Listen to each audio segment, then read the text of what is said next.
श्रोता प्रेमियों, मैं राम सागर शास्त्री आप लोगों के समक्ष रखने जा रहा हूं केवट संवाद। देखिए, जिस समय भगवान राम ने मंत्री सुमंत को वापस कर दिया और सीता लक्ष्मण के सहित गंगा के तट पर पहुंचे, गोस्वामी तुलसीदास जी लिखते हैं कि मानी नाव न केवट आना, अब काई तुम्हारे मरम मैं जाना। गंगा पार जाने के लिए उन्होंने केवट से नाव मांगी, परंतु वह नहीं आया। भरत चक्रवर्ती सम्राट महाराज दशरथ के पुत्र राम के नाव मांगने पर भी केवट नहीं आया। ऐसा कैसे हो सकता है? यात्रियों को देखकर केवट प्रसन्न होता है और स्वयं नाव लाता है। देखिए, यहां चौपाई में सिर्फ अल्प विराम का अंतर है। मांगी नाव न, नाव नहीं मांगी, केवट आना, केवट स्वयं आया। अल्प विराम से कितना बड़ा अंतर हो जाता है, आइए इस दृष्टांत के माध्यम से समझ लेते हैं। एक बार एक बुढ़िया दही मिलो रही थी। अचानक बीच में उसे कोई काम लग गया। उसने अपने बेटे से कहा, बेटा दही की मटकी पर नजर रखना, इसमें कोई कौवा आकर चोंच न डाल दे। बुढ़िया चली गई, तब तक वहां एक कौवा आ गया और उसने मटकी में जब चोंच डालनी चाहिए, लड़के ने एक पत्थर उठाकर कौवे के मारा, कौवा मर गया। बुढ़िया लौट कर आई, उसने कौवे को मरा हुआ देखा, अब तो उसे दया आ गई और वह दुखी होकर गाने लगी कि काग दही। बुढ़िया गाने लगी कि काग दही हित जन्म गमावा। हाय, इस कौवे ने दही के कारण अपना जीवन गंवा दिया। जब बुढ़िया गली में एक गीत गा रही थी, उसी समय एक धोबी गधी के ऊपर कपड़े लादे हुए आ गया। उसने बुढ़िया का गीत सुनकर अर्थ लगाया कि काग दही हित जन्म गमावा। बुढ़िया ठीक कह रही है, मैंने इस गधी के कारण अपना सारा जीवन गंवा दिया। धोबी ने गधी के ऊपर से कपड़े उतारे, दो चार डंडे मारकर उसे भगा दिया और वह भी गाने लगा कि काग दही हित जन्म गमावा। उसी समय एक लेखपाल कागजों का बस्ता लिए हुए उधर से गुजरे। उन्होंने धोबी का गीत सुनकर अर्थ लगाया कि काग दही हित जन्म गमावा। धोबी ठीक कह रहा, मैंने इन कागजों के कारण सारा जीवन गंवा दिया। उन्होंने बस्ता उठाकर फेंक दिया और देवी गाने लगे कि और न काज कछु पनियावा, और काग दही हित जन्म गमावा। देखिए, एक अल्प विराम से कितना बड़ा अंतर पड़ जाता है। अब आप लोग समझ गए होंगे। देखिए, गंगा ने जिस समय पिता को देखा, उन्हें मिलने की अत्यंत खुशी हुई कि गंगा ने देखा जब पिता को, मिलने की खुशी जरूर हुई। आ गई उमंग बड़ी धारा, केवट की नैया दूर हुई। तब समझ गया मल्लाह चतुर, जादू है प्रभु पद पंकज में। वह रजन प्रथम यदि धुल जाए, तो नाव पड़ेगी झंझट में। देखिए, भगवान राम को नाव मांगने की क्या आवश्यकता थी? राजा बलको छलने के लिए जब गए, तब तो दो ही कदम में तीनों लोग नाप लिए थे। गंगा पार होने के लिए इधर से पांव उठाकर उधर रख देते और गंगा पार हो जाते, परंतु सीता और लक्ष्मण कैसे पार होते? देखिए, नारद स्मृति में लिखा है, जल में वरुण देव का पहरा है, जहां पर कमर तक पानी हो वहां स्त्री को प्रवेश नहीं करना चाहिए। भगवान राम सोचते हैं, अगर सीता जी जल में घुसेगी तो इनका पतिव्रत धर्म नष्ट हो जाएगा। तो सीता जी को गोद में ले लेते, हाथ पकड़कर लक्ष्मण पार हो जाते। राम ने ऐसा क्यों नहीं किया? देखिए, राम विचार करते हैं कि मैं मर्यादा पुरुषोत्तम बनकर संसार को नीति सिखाने आया हूं। आगे चलकर हिंदू हमारी नकल करेंगे, वे अपनी पत्नियों को गोद में लेकर घूमेंगे। दूसरी बात, आकाश से सूर्यदेव देख रहे हैं, हमारे बाबा सूर्यवंशी थे, इधर लक्ष्मण देख रहे हैं। ऐसे में मर्यादा को कैसे तोड़ा जाए। इसके अतिरिक्त गंगा हमारी पुत्री हैं, उनके ऊपर चरण उठाना अनुचित है। साथ ही साथ भगवान राम साप और वरदानों को भी याद करते हैं। देखिए, एक बार देवराज इंद्र के यहाँ चित्रकेतु नाम का गंधर्व बैठा हुआ था। उसी समय वहां दुर्वासा जी आ गए। चित्रकेतु उठकर खड़ा नहीं हुआ। दुर्वासा को क्रोध आ गया। उन्होंने उसे श्राप दे दिया, जा दुष्ट, तुम वृक्ष की तरह बैठा रहा, इसलिए वृक्ष हो जा। चित्रकेतु दुर्वासा के चरणों पर गिर पड़ा। उसने कहा, मुनिवर, मेरा उद्धार कैसे होगा? बताया, उस वृक्ष को कटवाकर केवट नाव बनाएगा, गंगा जी में उस नाव को चलाएगा। जब भगवान राम नाव में बैठेंगे तब तेरा उद्धार हो जाएगा। इसीलिए हम विचार करते हैं कि अगर मैं ऐसे ही गंगा पार करूंगा तो दुर्वासा इसका श्राप झूठा हो जाएगा। साथ ही साथ भगीरथ को जब ब्रह्मा ने गंगा प्रदान करने का वचन दिया तो गंगा जी को बड़ा दुख हुआ। ब्रह्मा ने कहा, तुम्हें पृथ्वी लोक पर तुम्हारे पिता के दर्शन होंगे, उनके चरणों को छूकर तुम पुनः स्वर्गलोक में आ जाओगी। आज तो राम विचार करते हैं कि जो हमारे चरणों को गंगा छू लेगी तो वे स्वर्गलोक को चली जाएगी। उनके जाने पर पृथ्वी बेचैन होकर रसातल में चली जाएगी। इस प्रकार बहुत बड़ा नुकसान हो जाएगा। देखिए, केवट ऐसा क्यों कहता है कि मैंने तुम्हारे मर्म को जान लिया है? अरे राम के मर्म को समझी ऋषि वशिष्ठ, दशरथ और कौशल्या, यहां तक लक्ष्मण भी नहीं जान पाए। केवट ने मर्म कैसे जान लिया? देखिए, केवट पहले ब्रह्म तपा नाम का एक ऋषि था। इसने भगवान विष्णु की तपस्या करके उनके चरणों को धोने का वरदान मांगा था। भगवान विष्णु ने कहा, जब तुम केवट का शरीर धारण करके गंगा में नाव चलाओगे तब तुम्हें यह संयोग प्राप्त होगा। मरने के बाद उन्होंने कच्छप का शरीर प्राप्त किया। कछुआ क्षीर सागर में रहने लगा। बार बार वह विष्णु के चरण को छूने के लिए जाता था, परंतु शेष नाम की फंकार से वापस लौट आता था। उस समय विष्णु ने कहा कि हे कच्छप, अभी तुम्हारी यह आकांक्षा पूरी नहीं होगी। इस शरीर को छोड़कर जब तुम केवट बनोगे तब तुम्हारी अभिलाषा पूर्ण होगी। आज तो शरीर छोड़कर वही कच्छप केवट बना। इसे पूर्व जन्म का ज्ञान था। राम को देखकर इसने उन्हें पहचान लिया कि आप वही विष्णु हैं और ये सीता वही लक्ष्मी जी हैं, लक्ष्मण जी वही शेष हैं। आज चरण धोने का संयोग आ गया है, इसलिए कहता है कि मैंने तुम्हारे मर्म को जान लिया है। दूसरी बात, केवट कहता है कि प्रभु, हम जीव हैं और आप ब्रह्म हैं। ब्रह्मविद ब्रह्म ही भवति, ब्रह्म को जानने वाला ब्रह्म ही हो जाता है। ब्रह्म और जीव के बीच माया का पर्दा है। पर्दा हट जाने पर ब्रह्म जीव में कोई भेद नहीं रह जाता है। जो अपने को पहचान लेता है वह आपके मर्म को जान लेता है। तीसरी बात, केवट बिहुबलपुर का राजा चंद्रचूड़ था। नगर के बाहर उसने एक ठाकुर द्वारा बनवाया था। नित्य उसमें पूजा करने के लिए जाता था। एक दिन पूजा का समय हो गया।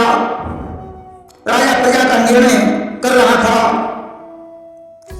जब पुजारी ने शंख बजाया, राजा भाग खड़ा हुआ। पुजारी ने उस समय राजा से कहा, राजन, जब तुम्हारे हृदय में इतनी भक्ति है तो राजकाज छोड़कर तपस्या करो, तुम्हारा कल्याण हो जाएगा।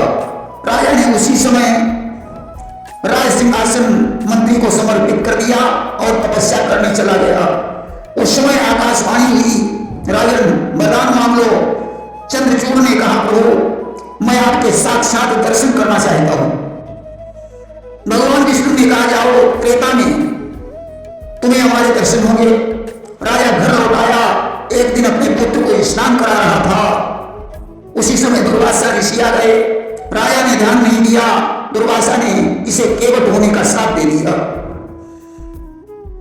इसने कहा कि अब हमारा उद्धार कैसे होगा? बोले, जब तुम केवट बनकर राम को गंगा के पार करोगे तो तुम्हारे पाप नष्ट हो जाएंगे। इसलिए केवट कह रहा है, प्रभु, मैंने आपके मर्म को जान लिया है। लेकिन केवट राम को पार लगाने में देर क्यों कर रहा है? केवट सोचता है कि राम का शरण लगते ही पत्थर की शिला मुनि पत्नी बन गई। कहीं हमारी नाव की भी वही दशा न हो जाए, कहीं यहां भी मुनि पत्नी न बन जाए। मेरा सारा रोजगार सफल हो जाएगा। दूसरी बात, अगर नाव स्त्री बनकर मेरे पीछे पड़ गई तो मेरी 2 पत्नियां हो जाएंगी। एक स्त्री का तो खर्चा पूरा नहीं होता, 2 स्त्रियों को संभालना कितना कठिन होगा। साथ ही साथ शौकिया का बहुत बुरा होता है, मेरी खींचातानी होने लगेगी। तीसरी बात, जब महाराज दशरथ को पता चलेगा कि केवट ने राम को गंगा पार किया, यदि वो पार नहीं करता तो शायद राम घर लौट आते, इसलिए वे नाव चलाना बंद करवा देंगे। चौथी बात, जिनके दर्शन के लिए योगीजन अनेकों प्रकार से तपस्या करते हैं, आज वही राम हमारे सामने खड़े हैं, इसलिए इनका अच्छी प्रकार से दर्शन कर लेने के बाद पार करेंगे। पांचवी बात, केवट भगवान के दर्शन करते हुए आनंद की अनुभूति कर रहा है। वह सोचता है कि जब हम ऋषि थे तो ये जल्दी नहीं आए थे, आज हम भी इन्हें जल्दी पार नहीं करेंगे। छठी बात, केवट सोचता है कि हमारी और इनकी एक ही जाति है, हम गंगा के केवट हैं, ये भवसागर के केवट हैं, इसलिए बिरादर मानकर देरी कर रहा है। सातवीं बात, केवट सोच रहा है कि मेरे अहोभाग्य हैं जो राम का काम आज हमसे पड़ गया है, ऐसे प्रभु को इतनी जल्दी पार नहीं करना चाहिए। अरे राम को त्यागना ही मूर्खता है, इसलिए इन्हें अधिक से अधिक देर तक नहीं त्यागूंगा। केवट सोचता है कि हमारे घाट पर तो कोई यात्री बिना पैसे के भी पार हो जाता है, परंतु इनके घाट पर जाकर झगड़ा करने पर भी कोई पार नहीं हो सकता, इसलिए यही फैसला कर लिया जाए तो ज्यादा अच्छा होगा। साथ ही साथ केवट यह भी सोचता है कि मैं इनके शरणोदक का पान करूंगा तब इन्हें पार करूंगा। केवट यह भी सोच रहा है कि लक्ष्मण को देर करने पर क्रोध आएगा, वे हमारे बाण मारेंगे और मेरा उद्धार हो जाएगा। आखिरी बात यह है कि अहंता और ममता यानी द्वैत भाव नष्ट हो जाने पर केवट स्वयं राम बन गया। अब कौन किसको पार करे? देखिए, केवट ने जब राम से ये कहा कि हम हुंकार और तुम हुंकार और हम तुम्हारे करो दीदार, तो लक्ष्मण को क्रोध आ गया। उन्होंने धनुष पर बाण रखा, बोले हम क्षत्रिय, ये कहां एक जात कैसे हो गए? भगवान राम ने लक्ष्मण को शांत कर दिया, बोले भक्त के भावों को तुम नहीं समझ पाओगे। केवट के अटपटे वचनों को सुनकर भगवान राम सीता और लक्ष्मण की तरफ देखकर क्यों मुस्कुराए? देखिए, जब केवट को पूर्व जन्म की याद आई तो वह अपना बदला छुपाने लगा, प्रेम से सने हुए अटपटे वचन कहकर समय को काटने लगा। भगवान राम सीता और लक्ष्मण को देखकर मुस्कुराने लगे कि यह केवट वही पूर्व जन्म का कसूरा है।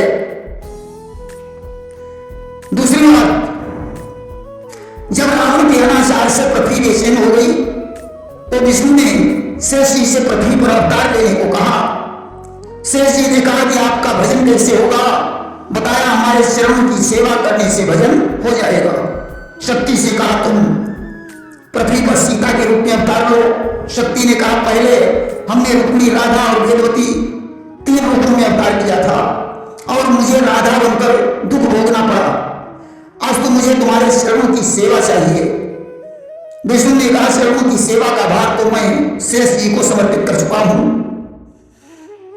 अवसर पाकर लखन को लेना तुम समझाए, एक चरण सेवा हमें देवर देव गहाए। मौका पाकर तुम लक्ष्मण से एक पैर की सेवा मांग लेना।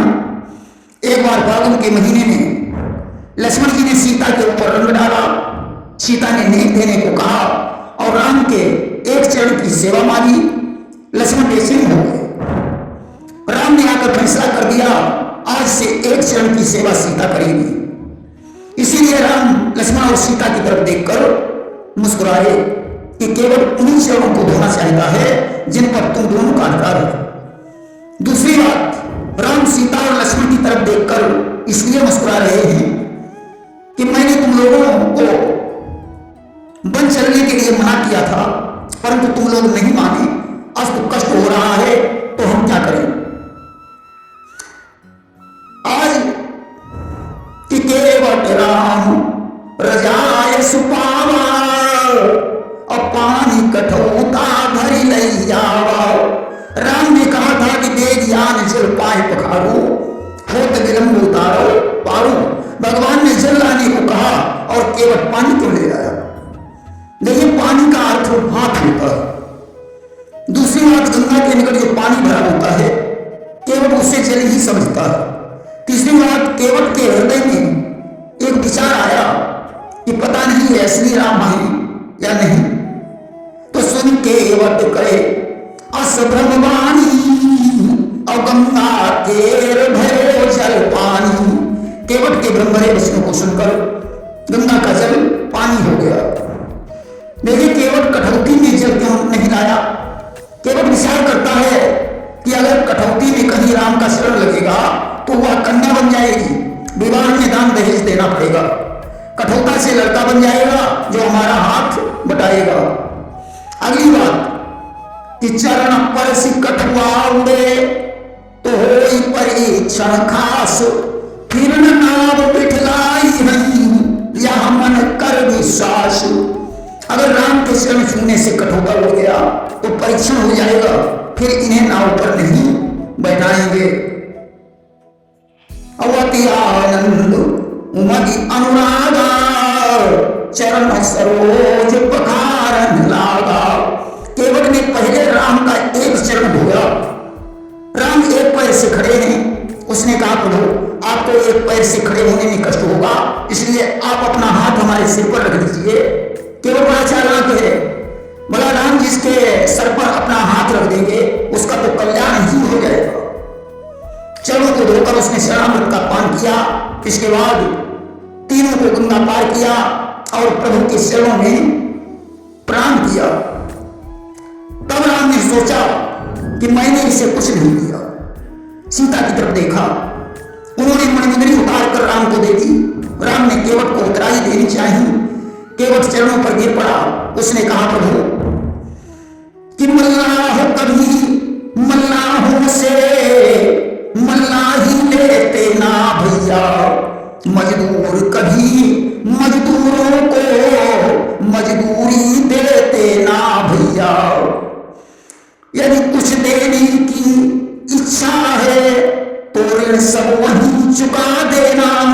मैंने गंगा के पार किया, तुम भव से पार लगा देना। भगवान ने कहा, केवट यह अलग की बात रही। नीति कहती है कि किसी की मजदूरी नहीं मारनी चाहिए। केवट ने कहा, प्रभु अभी तो आप वन को जा रहे हैं, वन से लौटने के बाद आप मुझे जो कुछ भी देंगे उसे मैं प्रसाद समझकर रख दूंगा। तो बहुत कीन हट लखन सिय नहीं कछु केवट ले, विदा कीन करुणायतन भगति विमल वर दे। सियावर रामचंद्र की जय।